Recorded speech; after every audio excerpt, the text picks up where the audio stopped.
Hey guys, it's Sam with 2Ms and welcome to this MYXclusive interview. As you guys can see, I have a very special guest here with me and I'm so excited to talk to him about everything music, what's up in his life and just everything. So he is a Singaporean DJ and producer. Everyone please welcome MYRNE. Woo! Thanks Sam, thanks for having me. Yeah, it's me, Manfred. I DJ and produce under the name MYRNE and have been for around 7 to 8 years now. Wow, that's so cool. 7 to 8 years. I've been doing music for quite some time. That's super exciting. I know the past year has been crazy. So thank you for joining us here today on Mix. Yeah. Well, it's definitely not like I'm playing any festivals in the next few days or so. Yeah. We're good. Yeah, definitely. Yeah, like I said, it's been really crazy for everyone. So how has it been for you dealing with everything that's been going on, especially as someone, who really loves to play live? Yeah. Well, I mean, I really love, just being on the road and playing shows. Mm-hmm. But I mean, first and foremost, I'm just really grateful that I'm healthy. My family's healthy. COVID has definitely affected Asia a lot harder than many other parts of the world. So I think first and foremost, like, I'm still alive. I've never actually caught COVID yet. So I'm pretty grateful for that. Yeah. But on the music end, still been keeping pretty busy, releasing a fair bit of music. Last year, I released my EP, Wandering. It's a 7-track short mini album that had a lot of my own vocals on. And recently, actually, last week, I released a couple of remixes from that EP. So I called it Wandering Reimagined. And it's the idea to remix those songs came about by because I just really miss DJ sets. For people unaware, Singapore hasn't had any live events or DJ sets for the past, I think, year and a half now. So I'm just missing that feeling, and that's what really pushed me to create a bunch of remixes that were really dancier in nature. So that's what I've been up to. Yeah. Well, I love that, you're still staying healthy. Hopefully, you never catch COVID. Like you said, you haven't catched COVID yet, but hopefully never. Yeah. I didn't mean to say yet. I mean, but lucky. Yeah, for sure. For sure. I mean, that's all of us right now. We're really prioritizing our health, of course. I mean, it's kind of the same in the Philippines. We haven't had live shows or like events. So we definitely know where you're coming from. You definitely miss all of these events too. And I can imagine, we've all been kind of coping with everything in our own way. Like for you must have been music. But was there any other thing also that you picked up recently that kind of helped you through this time? Because you know how everyone kind of like got into something new. Yeah. For the first week, like the first week we went to lockdown, I would try to buy cocoa powder at the supermarket and it would be sold out because everyone was trying to bake, everyone's trying to make, I don't know, chocolate banana bread. Personally for me, it's really just spending time with my family and hiking a lot. Well, Singapore is actually, I'm sure super small. So there's not really much to do, especially if everything's closed. So for me and my friends, we've just been trying to rediscover, like nature trails or just take like really, really long walks. Anything to kind of just keep the body busy. And I know that that's a privilege because, I'm not a frontline worker or anything like that. But yeah, just grateful for the time in nature and the time just exercising. Yeah, no, that's so cool. I mean, being able to kind of still do like, go out and appreciate nature. I mean, it's like simple things like that kind of remind you like, things will be okay eventually. Hopefully. Eventually, yeah. Yeah, eventually, right? So we're all kind of working towards that right now. But you also mentioned like music has been a big part of also the past year for you. And I can imagine as an artist, you've had a lot of time to kind of explore maybe new things too when it comes to music. So how has it been Hmm. on the music front, especially kind of like experimenting with everything? I think it has, if there's any kind of benefit out of lockdown, it's definitely that like people are pushed to experiment more, myself Mhm, included. Because in the past, like I'm not afraid to acknowledge it, I would, take the mhm, cue from what my friends would be doing. Like I would go to a live show, let's say someone in LA, and I would hear this, mhm, brand new DJ play, the mhm, craziest tunes, and I would go mhm, back to the studio the next day to try to recreate some of the things like that. mhm, mhm, After a while, I just realized it was, very it was just mimicry at some point. It was just mhm, copying how other people were doing things. And I think the mhm, time alone in just this past year, have not being able to travel and attend shows, I think it's been pretty healthy because you're just pressured to experiment and you're not and you know that whatever you end up making is something that you've come to yourself. mhm, So I think that's a big part for me. Like personally, just been really getting into playing guitar, singing, anything mhm, that is far furthest away from just clicking buttons on a screen. Because that's mhm, the stereotype, right? DJs and mhm. producers, all they do is just click buttons all day. Yeah. Um, so yeah, just trying to get more into the act of creating music, and I think that's been Mhm, quite beneficial for me, like for my mental health and just mhm. in terms of discovering things new. Oh, we love that. Growing too as an artist. I mean, these Yeah. are like things. It's like the thing like we never really expected. Obviously, having a pandemic sucks. I mean, it's like there's so many things that were taken away from us. But despite all of that, I feel like we've all grown in our own ways, and it's cool to hear that you've also kind of grown in the way that you create music too. And I also really want to talk about your EP that you came out with last year, which is Wondering. You kind of talked about it already a while ago. So could you tell us Mhm. more about like what was like working on the EP and what are the things that you kind of tried out for the first time on this EP? Right, right. I think I actually most of some of the EP or some songs off the Mhm, EP were mhm, were actually conceived. I was touring the US. I was just mhm. supporting. I'm sure you know Manila Killer, and he Yeah. had some shows around the West Coast, like the Mhm, west side of the US. So, mhm. and we weren't like a huge tour group or anything, so we had to take a bus everywhere, right? And Oh wow. during the bus ride, it was like 8 hours to each Mhm, destination, mhm, every single day, like mhm. 2 weeks in a row. And during that period, I was just trying to get inspired, and then I Yeah. felt I felt like this. I mean, with that EP in particular, a lot of it is just about spontaneity and Mhm, getting into nature and just really letting music dictate itself. So, like when I was trying to work on the EP, I didn't have any preconceived ideas. Like I want this song to sound like this. I want this. mhm, So if you listen to it entirely, that you can notice no strong central theme. But to me, it mhm, was really just a collection of tracks that felt very natural, and a lot of them paid homage to nature. mhm. And a tiny new thing that I tried with the music was that every single track has a very distinct atmosphere. Like I would Mhm. carry around this little Zoom recorder, like a Zoom H4. Oh. I would just record like the sound of a room or like a Oh sound of like whoa. we would go for rehearsals and it was Mhm, totally empty and it's like a huge arena, a huge like venue or something, mhm, and mhm. I would just record like the reverb or like record the space itself, and I would just overlay it over the entire song. Oh. So it feels Yeah. like it's like the song's supposed to take you somewhere. Mhm. Um, on that note, my musical philosophy has always been that music is always the soundtrack to your life. It's not really For meant to take sure. center stage. So music is Mhm, mhm, best appreciated when you're actually doing something. mhm, Like personally, I mean, I know this is a strange opinion, but I find that closing your eyes and lying in bed and listening to music is it's one of the worst ways to experience music, because for me, like music should soundtrack something you're doing. It could be something as mhm, simple as taking a walk, or mhm. when you're moving, taking a commute. It just gives it that added context, which I Mhm. really tried to do with this record. I love that. I love that you said like music is like should be the soundtrack to your Yeah. life, because I totally agree. I feel like I like to pretend like my life's a movie, and then it's kind Yeah. of scored through the Right. music Right. that I listen to, especially because like music, I can imagine as an artist too, it marks certain times in your life, like the way Mm-hmm. that you, for example, like this EP was the one like when you were making it in the US and all of that. So that's really cool that you kind of also made it atmospheric in that way, that you added all of that like sound, and that's so cool. Like I feel Yeah. like that's the first time I've heard an artist kind of do that kind of thing, and I can imagine like this EP was also something that marked a certain time in your life. So if you could like Yeah. choose for today one of your Mm-hmm. favorites that you made for the EP, I can imagine it changes every day. What would Right. it be? Right. I think it would be, sleeping on my own again. Mhm, Um, mhm, the noise from that sound, that the atmosphere was actually like outside my apartment mhm, window, and if you hear it really mhm. close, you can hear my dog's bells just tinkling in Oh. the background.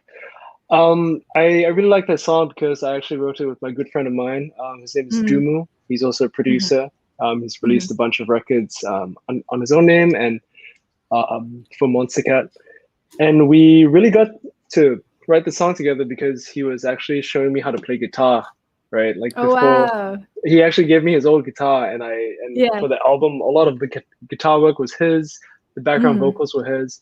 So mhm, that one track, I mean, like it really feels like a true collaboration. mhm. And I mean, I just really like the song.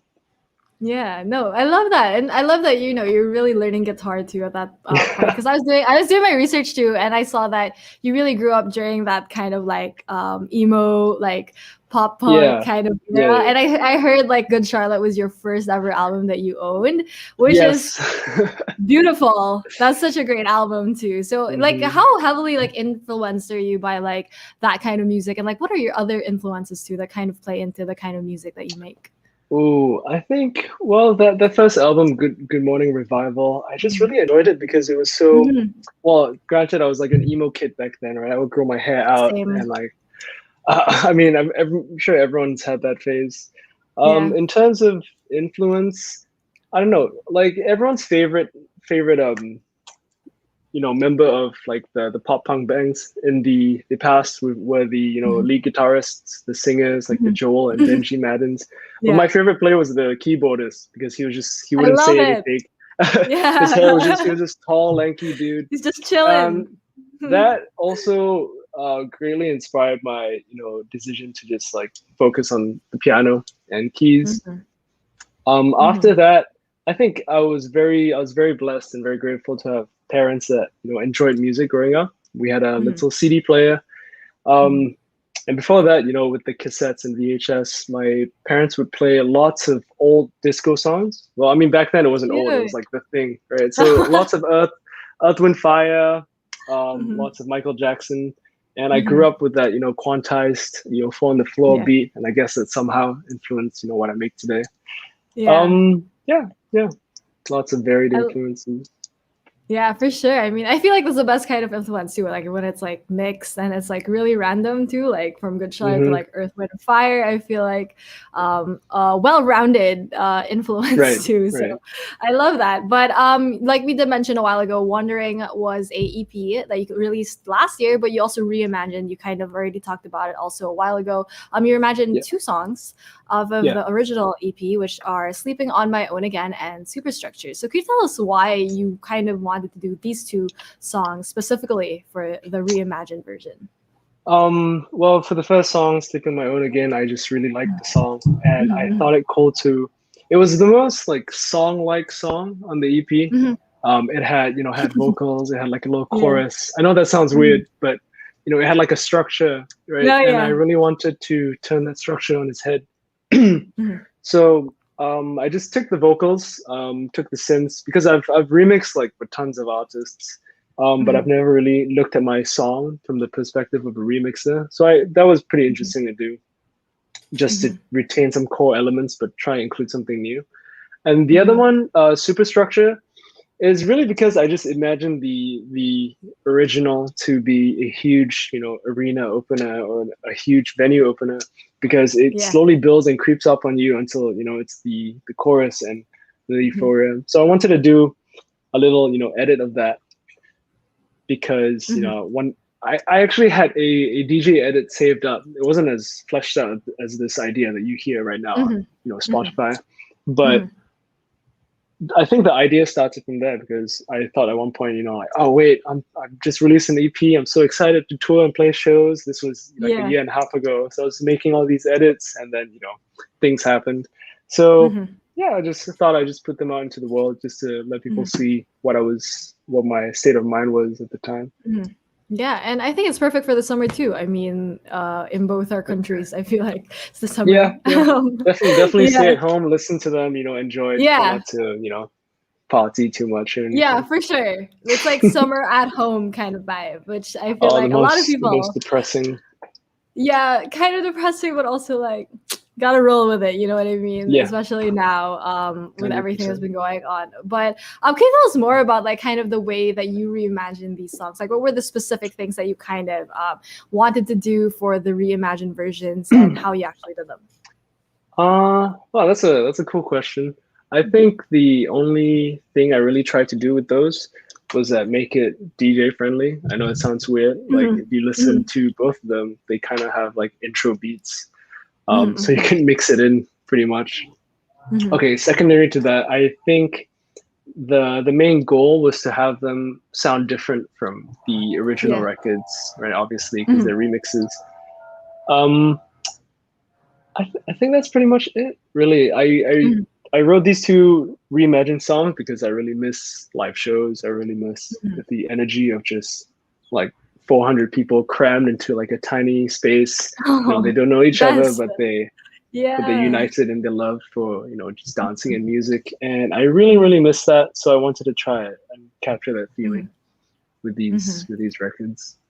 Yeah, and I feel like that's the feeling a lot of us miss. I mean, we took it for granted, I feel like. I mean, I definitely did. I kind of like complained a lot being squished with all of those people, but now it's like, to be squished again, why not? That's one way to look at it. I think for me, it was, I actually never realized how unhygienic that was, or like it how really not biosafe it was. Yeah, people were sweating, like they were flailing everywhere, coughing definitely in your face. Well, looking back, it's just funny to laugh at. Yeah, it really is. There's a lot of things like that, even kind of like touching random surfaces. I feel like now will never be the same. So sharing a drink with a friend, or like with a group of friends or something. Yeah. It's really gonna be different now, but I can't wait to see what it's gonna be like too when everyone's back like out partying too. I wonder what that's gonna be like. But for now, obviously, we would have to dance at home, listen to your music at home too, and connect kind of through that sense. But we're so excited too for whatever you have planned. I'm sure you've been working on a lot of stuff too. So what else can we expect coming from you? I think a lot of it's just, I have a bunch of really exciting collabs coming out. I used to have this mentality that if you're not based in the United States, or if you're not based in a certain country or city, you're never gonna get like a huge collaboration. You never be able to work with your friends. But with like the age of the internet and the power of Dropbox and WeTransfer, like all of that it's so easy to achieve. So for the first part of this year, I was working on a lot of different collabs. I was also producing for a bit of some of my favorite artists. So artists like Jasmine Soko, Nathan Hartono, really taking on that producer role a bit. Like they'll come with like a pretty fleshed out demo, and I'm like, oh, let's turn this up really.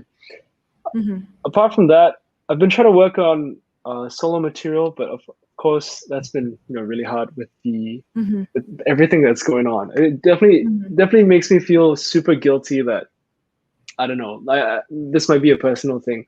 It's like whatever I'm doing has no impact on the world sometimes, because it's on the list of like essential jobs. I would say like musician or like art creator would be somewhere in the middle to the bottom. So making music for me has been a little hard these past few months. So I'm really just prioritizing how my mental health, being grateful for my time with friends, family, because everyone's healthy. So I'm really taking advantage of that. And with the music itself, I feel like it's still continuing that trend. My deep, profound respect for nature is still very apparent. So lots of my new songs, they're sounding very organic, sounding very not as banger-ish as I would like to be. I mean, I would sit down and think like, oh, I need to write a record that, will make people book me for shows again when this whole thing's open up. But, like the kind of music I've been listening to and the kind of records that my friends have been showing me, they're also, different in terms of like sound and style that I've also been influenced. And like the music I'm making now is a little slow, it's still has that pop element, but it's not as, hard hitting as I used to make, I would say. Yeah, definitely. But I feel like it's really the time right now that we're all in the kind of space that's kind of I'm sure everyone feels that way. For sure. Yeah, for sure. Like all of us are kind of just like, this is life right now, so we're just gonna see where it goes. But as someone who leans on music, especially during hard times, we're still grateful for like artists like you, of course, who kind of still creates music and still puts it out there, and just helps us get through this really difficult time right now. I mean, I would say the same for myself. Like all the artists that I look up to, I'm still like, oh, just don't stop making music. Yeah, definitely. So don't stop making music, obviously. We can't wait for everything else that you have planned, maybe your own songs or other artist songs too. We're so excited for everything else that you have going on. But before I do let you go, do you have a message to like all of your Filipino fans and everyone who's been listening to your music? I think I would say, just hang in there. Everything will be okay. And as always, thank you. Like I'm very blessed if you're listening to my music from, countries away. That's still something I kind of wrap my head around. That's so crazy. Thank you for doing that, and stay safe and healthy. Yes, definitely. And you too. We hope you stay safe over there and you stay healthy for sure. And to everyone who tuned into this MYXclusive interview, don't forget to stream all of MYRNE's music. Is available on multiple digital streaming platforms. So thank you, man, for joining me today on MYXclusive. No, thanks, Sam. Thank you. Hope you have a nice day ahead. Yes, you too. And to everyone who tuned in, we hope you guys have a nice day ahead as well. Thank you so much for tuning in. This has been Sam with 2 M's and MYRNE. Thanks, guys.